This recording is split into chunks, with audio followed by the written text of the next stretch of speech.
Gracia del Señor esté con cada uno de ustedes. Voy a invitarles para que abran sus Biblias en Hechos, capítulo 17, a partir del verso 16. Y mientras Pablo los esperaba en Atenas, su espíritu se enardecía dentro de él viendo la ciudad dada a la idolatría. Así que disputaba en la sinagoga con los judíos y piadosos, y en la plaza cada día con los que concurrían. Y algunos filósofos de los epicúreos y de los estoicos disputaban con él. Y unos decían: ¿qué quiere decir este palabrero?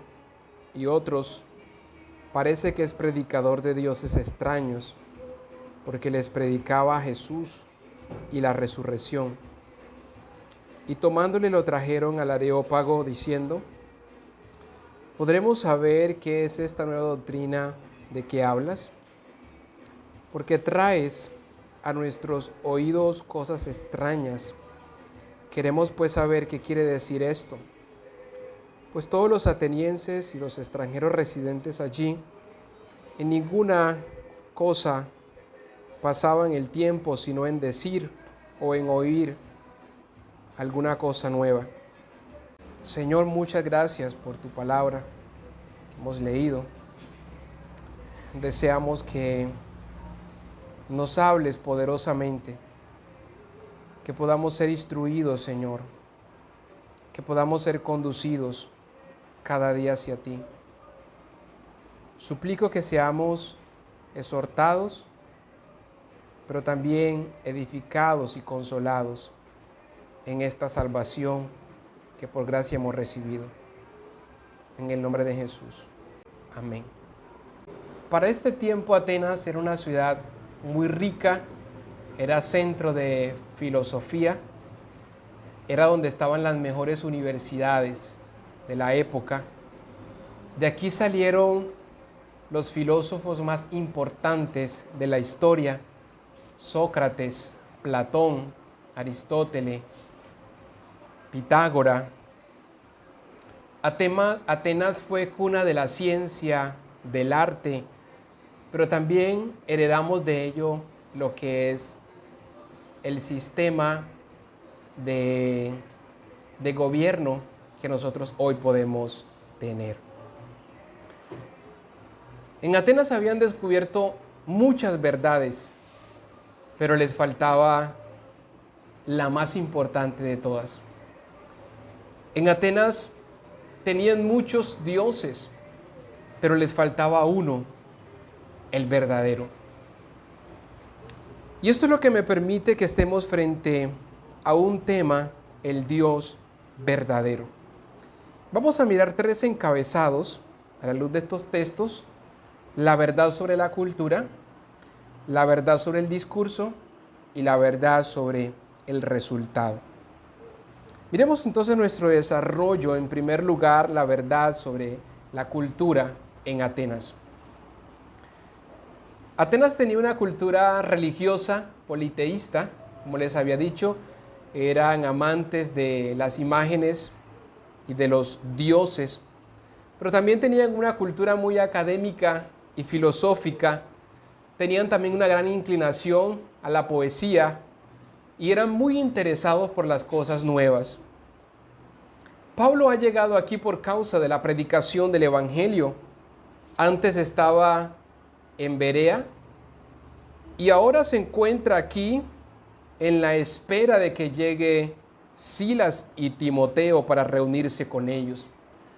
Pero mientras espera, se reúne los sábados en la sinagoga de los judíos y discute con algunos piadosos entre ellos. Durante el resto de la semana va al mercado y comienza también a predicar el evangelio entre ellos. Y no un grupo menos importante, también se acerca a los filósofos, dice el texto, que de los epicúreos y de los estoicos, y comienza a disputar también con ellos acerca del evangelio. Algunos de ellos decían: ¿qué querrá decir este palabrero? Otros decían: parece ser un mensajero de nuevos dioses. porque les hablaba acerca de Jesús y de la resurrección. Mientras pasa el tiempo y sus compañeros no llegan, él inicia un recorrido en toda la ciudad. Pablo comienza a caminar todas las calles de Atenas y ve algo en común en todas de ellas, y es la idolatría en medio de ellos. El texto dice que ellos estaban entregados por completo a la idolatría. Mientras camina, ve muchos santuarios, altares a todos los dioses, a Zeus, a Apolo, a Atenas. Los historiadores cuentan que en Atenas había más de 30,000 dioses. 50 años más tarde, un escritor escribió acerca de ellos que era más fácil encontrar a un dios que a un hombre en esta ciudad. Y este tipo de cultura religiosa hizo que el espíritu del apóstol Pablo se enardeciera. Como ustedes pueden verlo allí en las Escrituras, esto es, estaba profundamente perturbado. El espíritu de Pablo estaba afligido, pero un tipo de aflicción que causa dolor, que causa mucha tristeza. Ahora, hermanos, mientras preparaba este sermón, evaluaba la situación también contemporánea, Latinoamérica, Colombia. ¿Cómo estamos nosotros frente al paganismo? Igualmente estamos sumergidos en medio de ello, solo que ahora el paganismo se ha camuflado, ha presentado nuevas caras, de tal manera que sigue engañando a la humanidad. Basta solo que esperemos cada año la llegada de Semana Santa para que veamos procesiones por todos lados. Basta que esperemos que llegue la Navidad para que veamos pesebres por todos lados. Y lo más curioso, estas festividades son más celebradas por los que no son creyentes que por los creyentes. Es decir, una especie de idolatría hoy también se fomenta en medio de nuestras ciudades. Antes, los niños esperaban que llegara el niño Dios con regalos. Ahora llega Santa Claus.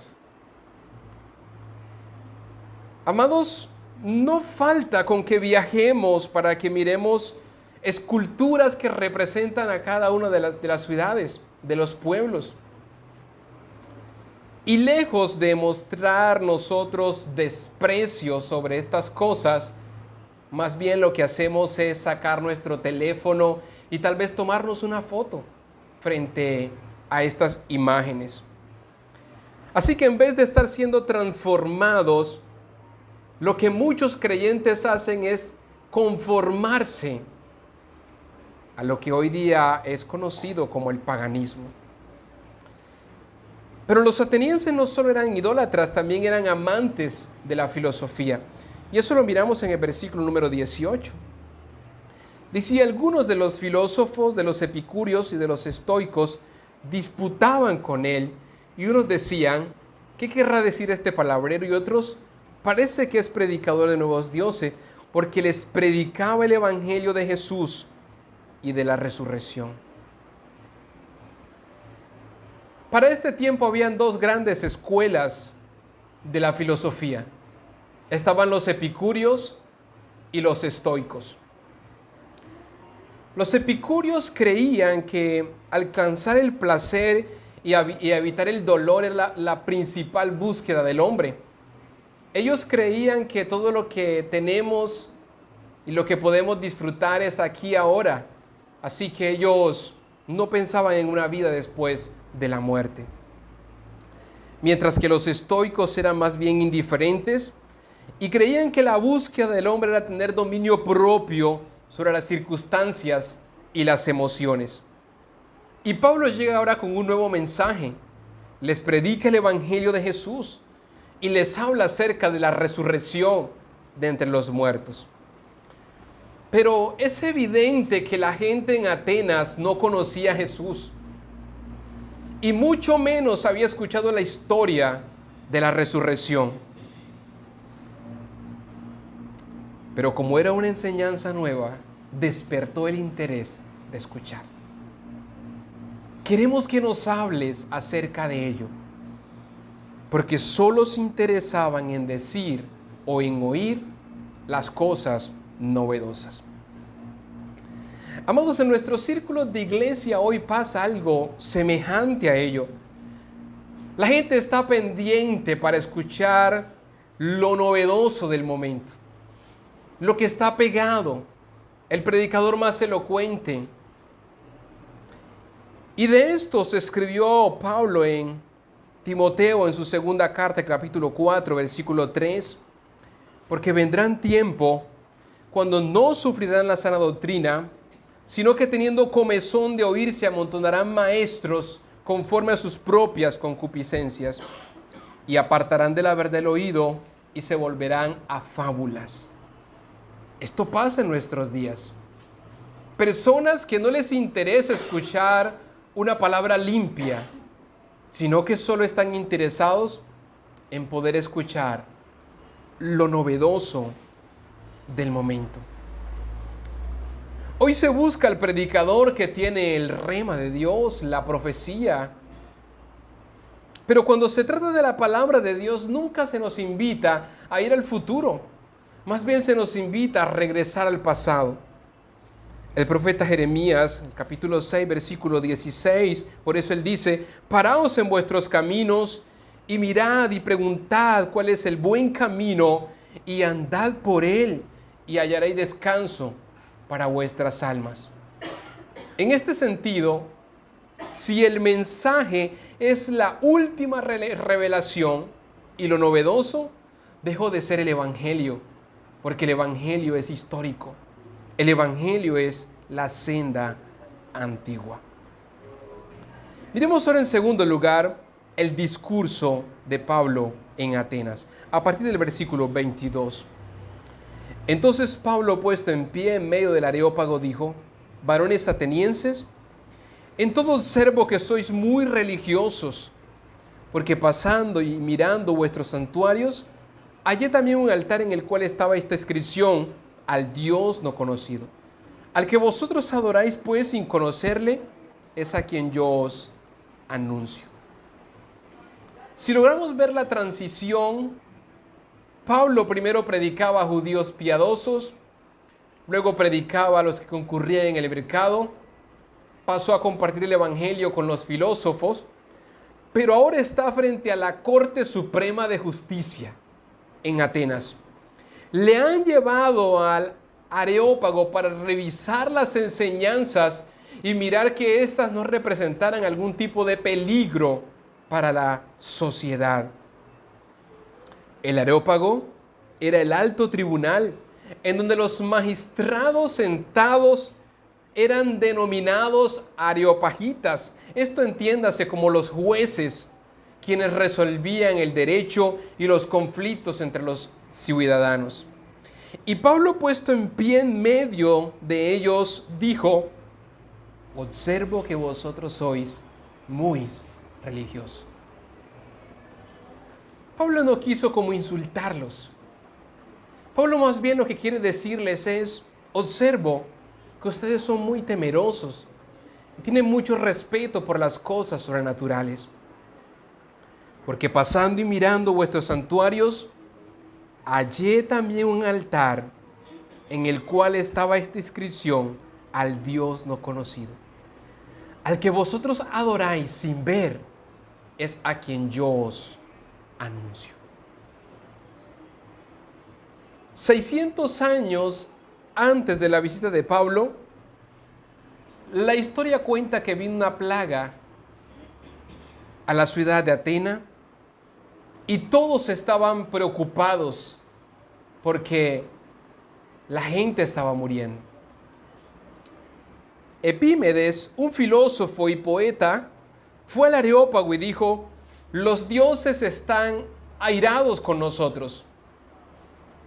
Para aplacar su ira, Debemos soltar una manada de ovejas y donde quiera cada una de ellas se eche, que sea ofrecida al templo más cercano. Pero como eran muchas ovejas, algunas se echaban en lugares donde no había un templo. De tal manera que comenzaron a crear nuevos templos para un nuevo Dios. Y a estos nuevos templos les colocaron la escultura al Dios no conocido. Ellos pensaron, si quizás nos falta una divinidad que nosotros no conozcamos, para no ofender su nombre, aquí está su lugar. El apóstol Pablo toma esta historia para ilustrar el Evangelio. La epidemia de los hombres es el pecado. Y el pecado ha despertado la gran ira del gran y verdadero Dios.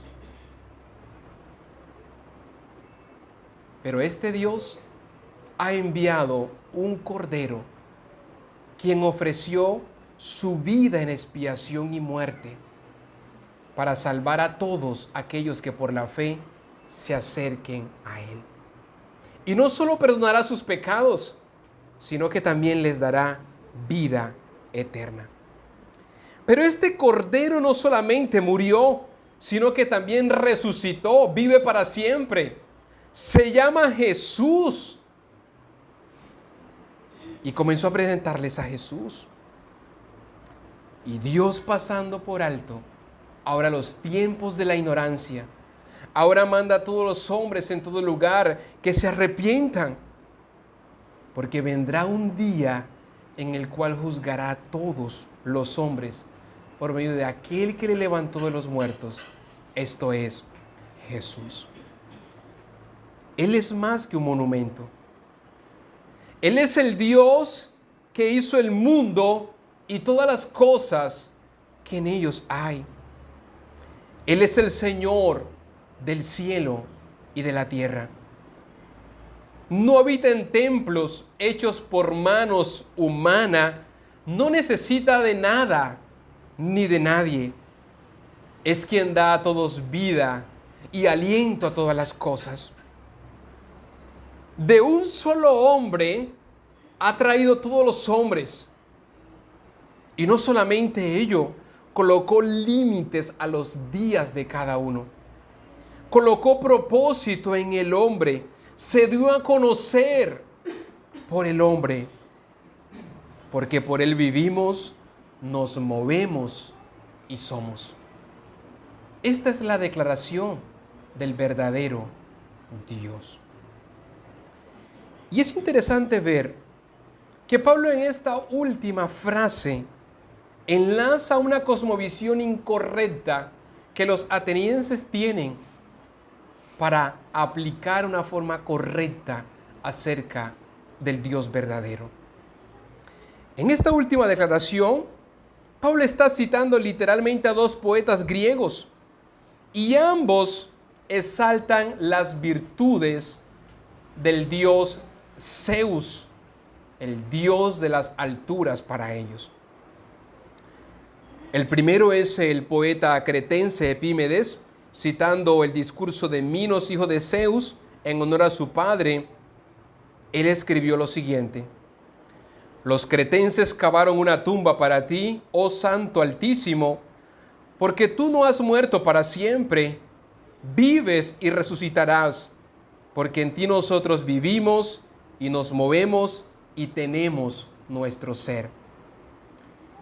La segunda cita corresponde al poeta Arato de Soles, en honor también a Zeus, y las líneas cuarta y quinta del poema dicen: en toda manera, todo lo tenemos que ver con Zeus, porque en verdad somos su descendencia.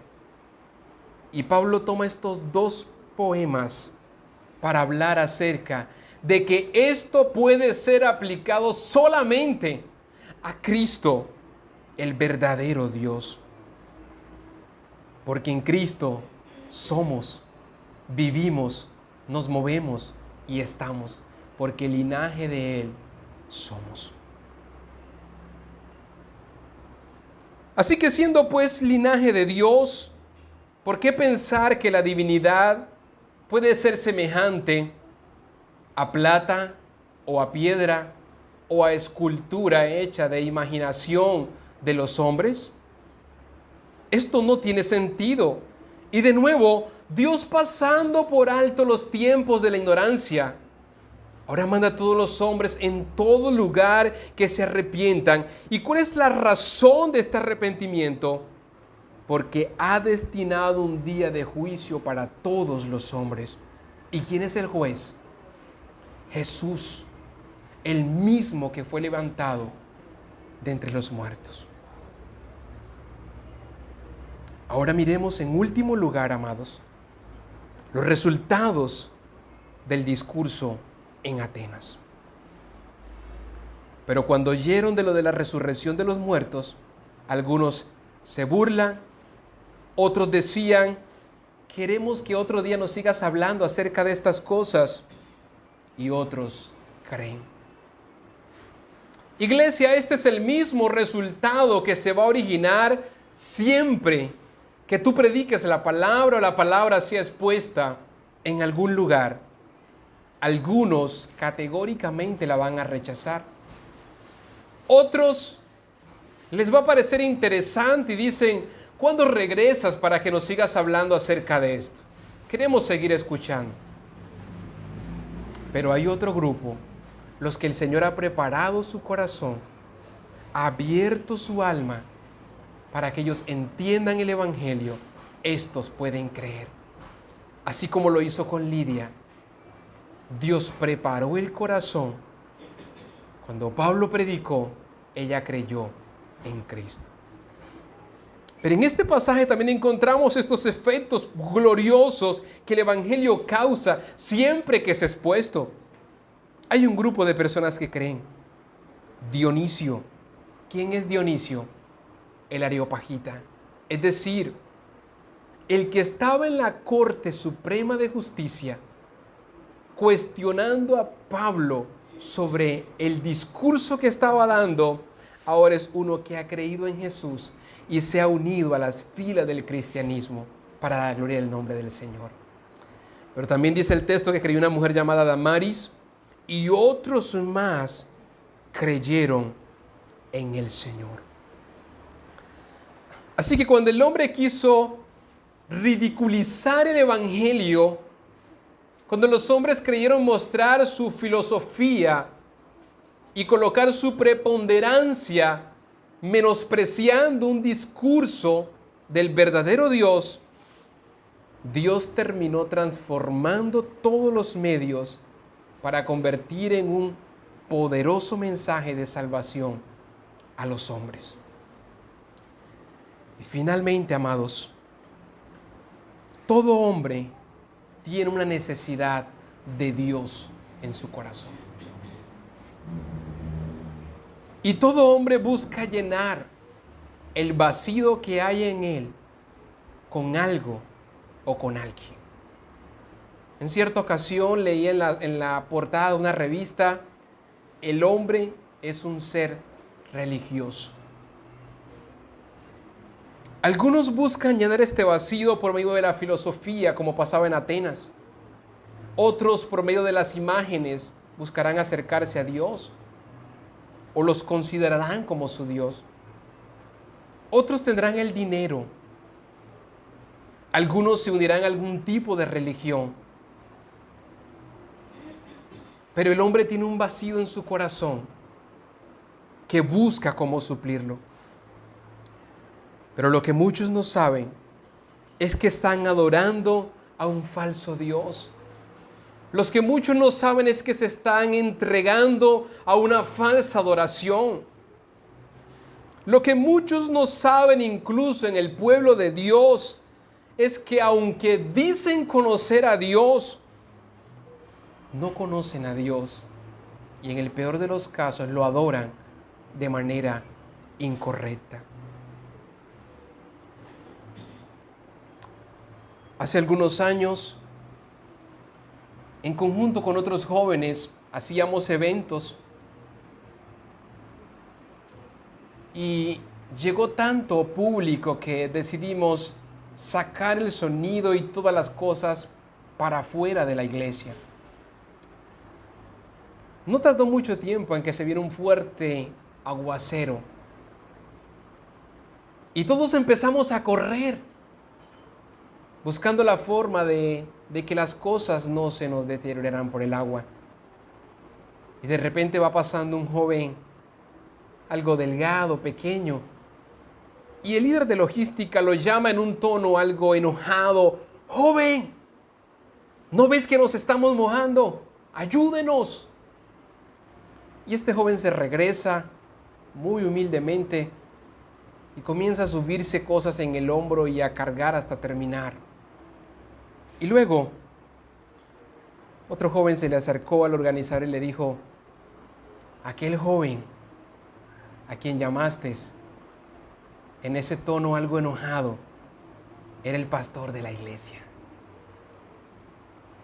Y él, con mucha tristeza y con pena en su corazón, se acercó a él y le dijo: pastor, no sabía quién eras tú, perdóname. Amado, yo lograría ver la cara de los atenienses que han creído ahora diciendo: Dios, perdónanos, no sabíamos quién eras tú. Pero la pregunta en esta mañana es: ¿conoces a Dios? ¿Sabes quién es Dios? ¿Estás adorando al verdadero Dios en tu vida y de la manera correcta como Él lo ha ordenado en las Escrituras? Primera de Corintios, capítulo 15, versículo 34, dice el texto: piensen bien lo que hacen y no sigan desobedeciendo a Dios. Algunos de ustedes deberían de sentir vergüenza de no conocerlo. Muchas personas no conocen a Dios. El verdadero Dios es el creador del cielo y de la tierra. El verdadero Dios no habita en templos hechos por manos humanas. Pero ¿cuántos templos hoy existen para una deidad pagana hoy día? El verdadero Dios no necesita de nada ni de nadie. Pero ¿cuántas personas hoy día en las iglesias están creyendo que Dios los necesita? De hecho, en los discursos cristianos, la famosa frase: Dios te necesita. Y nosotros pensamos que estamos aquí en la iglesia porque Dios nos necesita. Dios no te necesita. Dios no necesita a nadie. Nosotros necesitamos a Dios. Necesitamos conocer a Dios. Necesitamos adorar a Dios, servir a Dios. Antes de que tú y yo existiéramos, Él ya existía y era eternamente feliz. El verdadero Dios de uno creó a todos. El verdadero Dios colocó límites a los años de vida de cada uno. Conoce todas las cosas. Se ha dado a conocer por el hombre. Colocó propósito en el hombre para que el hombre le busque, pues ciertamente no está lejos de Él. No tenemos que hacer un peregrinaje para ir a buscar a Dios, pues ciertamente está tan cerca de nosotros, porque en Él vivimos, nos movemos y somos. No podemos vivir sin Dios, no podemos estar lejos de Dios, no podemos subsistir sin su presencia. El correcto entendimiento de estas cosas nos llevaría a conocer: el Dios no conocido se hará conocido por nosotros. Al que vosotros adoráis pues sin conocerle, es a quien yo os anuncio. Se llama Jesús. Este es el verdadero Dios y la vida. eterna. Señor, muchas gracias por tu palabra.